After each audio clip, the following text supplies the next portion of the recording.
بینەرن هێژە خوشک و برایەن دەلال کێفخۆشم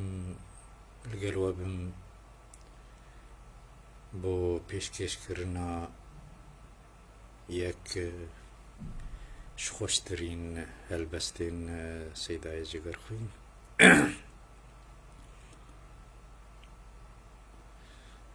بێگومان زمانê me zimanekî xweş e şêrîn e û dema ku Seydayê Cigerxwîn kar kir li ser vî zimanî û bi helbestî rist xweştir û şêrîntir bû ev zimanê me. Dema ku em helbestên cigerxwîn dixwînin ban helbestên xweş bi rastî rihê me, giyanê me ber bi ezmana ve diçe ji ber wan wêneyên xweş ku tê de peyda dibin vê evîna nazik a tenik ku Seydayê Cigerxwîn bi rastî evîndarekî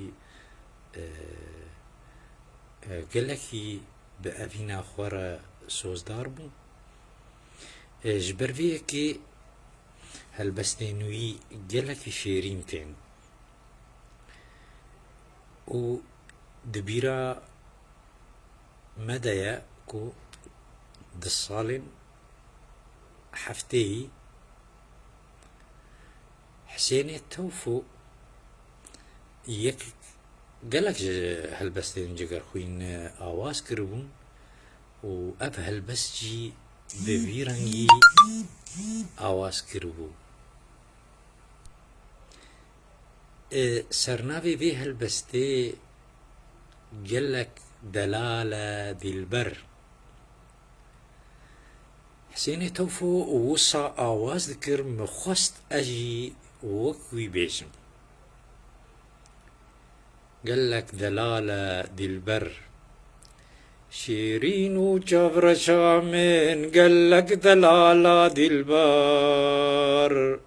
ya reb çi şûx û şeng e ciwan û rind û nûber نارین و بین خوش و گش قبلام عاشقانه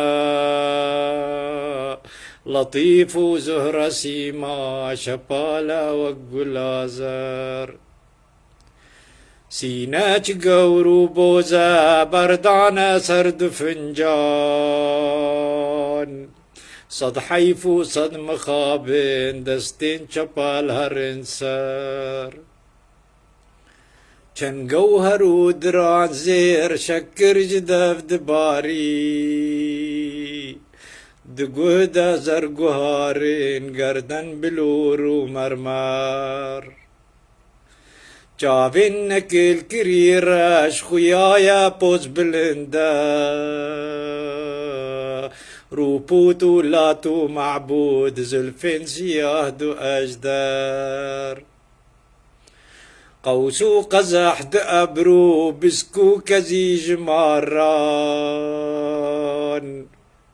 رونشتی تخت دارا تاجا کیان لسرسر به اهرمن نزانم پس نیوی از چی بیجیم پودخانه بوج بومن من سرگشی لهمبر به اهرمن نزانم پس نیوی از چی بیجیم پودخانه بوج بو من سرکشی لهمبر یاریتا از جگرخوین بدین کرم دین مفتی ازم دی عشقی رابا بکش بخنجر یاریتا از جگرخوین بدین کرم دین مفتی ازم دی عشقی رابا بکش بخنجر قالي برادرا أفبو هالبستا سيداي جگر خوين ما بيشكيشي وكر بهيبي ما كوب دلي وبا ودم خوش لقل من بهار تبا بخاطري وتا دمك دي أم هفدو بمينن دخير وخشية دا و بخاطري